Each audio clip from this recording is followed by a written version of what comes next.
আসসালামু আলাইকুম। মাস্টার শিবের আশা করি ভালো আছেন। ২০২৫ সালের আমরা ভেটকি বা কোরাল মাছের পোনা ডেলিভারি শুরু করেছি। সেই সাথে কিভাবে চাষ করবেন তার একটি মডেল আমরা এখানে উপস্থাপন করার চেষ্টা করেছি।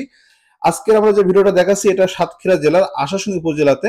তো এখানে আসলে এই যে ফিশারিজ বর্তমান দেখছেন ভিডিওতে, এটা হচ্ছে তার কালচার পুকুর এবং এই কালচার পুকুরটার এরিয়া হচ্ছে ২০০%। ২০০% এই কালচার পুকুরে উনি ভেটকি মাছ চাষ করবেন। ৬,০০০ পিস, সাথে দিবেন ৬০,০০০ পিস লোনা ট্যাংরা এবং ২,০০০ পিস, ১,০০০ রুই মাছ, ৫০০ কাতল এবং ৫০০ সিলভার কাপ মাছ দিবেন। এই হচ্ছে এখানে তার কালচার পুকুর এবং এখানে তিনি সর্বমোট পানি রাখবেন ৫ থেকে ৬ ফুট সর্বদা। তো ভেটকি মাছ চাষ করতে হলে আমরা বলেছি আপনার ৩টা পুকুর প্রয়োজন, সেটা আমরা একা করে দেখাচ্ছি। এটা হচ্ছে আমার কালচার পুকুর। কালচার পুকুরটাকে আমরা দেখলাম খুব সুন্দর করে বাঁধানো, পরিষ্কার পরিষ্কার, তলাতে সমান করা। এবার আসি আমাদের রেণু পুকুর, অর্থাৎ যেই পুকুরে আমরা, এটা হচ্ছে আমাদের রেণু পুকুর। এটা হচ্ছে ২ বিঘা জায়গা। এখানে আমরা জাস্ট ধানি মাছ, যে কোনো কার্প জাতীয় মাছের ধানি পোনা কেজিতে ৫০,০০০ বা ৬০,০০০ বা ৩০,০০০ এমন মাছ এই পুকুরে ফেলে এখানে আমরা ১৫ দিন নার্সিং করবো। ১৫ দিন আমরা যদি আমরা ৫০,০০০ লাইনের মাছ নার্সিং করি, ১৫ দিন পরে আমাদের মাছ চলে আসবে কেজিতে ৫ থেকে ১০,০০০। ৫,০০০ বেতন নিচে আসতে পারে এবং এখানে খাদ্য হিসেবে আমরা সরিষা খোল, রাইস পালি, ভুট্টা এগুলো ইউজ করবো।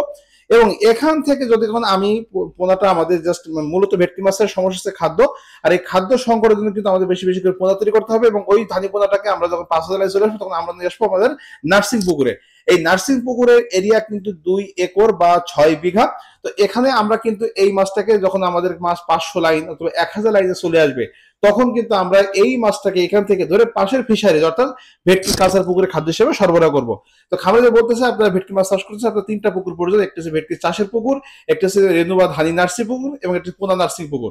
এই ৩টা পুকুরে আপনি যদি করতে পারেন তাহলে আপনি প্রচুর খাদ্য উৎপাদন করতে পারেন। খাদ্য উৎপাদন করলে আপনার ভেটকির উৎপাদন খরচ কমে যাবে, আপনার লাভটা হবে নিশ্চিত। একটা পুকুরে শুধুমাত্র থাকলে ভেটকি মাছ চাষ করা কিন্তু মুশকিল হয়ে যাবে। তো আমরা আপনার উপর থেকে দেখানোর চেষ্টা করছি। ডান পাশে পুকুরটা আছে আমাদের পোনা নার্সিং পুকুর, অর্থাৎ যেখানে আমরা খাদ্য তৈরি করে নার্সিং করবো। মাঝখানেটা হচ্ছে আমাদের ভেটকির কালচার পুকুর এবং বামে আপনারা পুকুর দেখতে পাচ্ছেন, এটা হচ্ছে কিন্তু আমাদের রেণু বা ধানি পুকুর। তো এই মডেলটা ফলো করে আপনার মাছ চাষ করেন, দেখা গেছে সর্বশেষ হিসাব অনুযায়ী এখানে আপনার পার ইয়ার অর্থাৎ ১ বছরে খরচ হবে সর্বসাকুল্যে ১৫ থেকে ১৭ লক্ষ টাকা খরচ করলে আপনি মাছ বেচতে পারবেন। ২৫ থেকে ২৭ লক্ষ টাকার মাছ বেচে বিক্রি করা সম্ভব।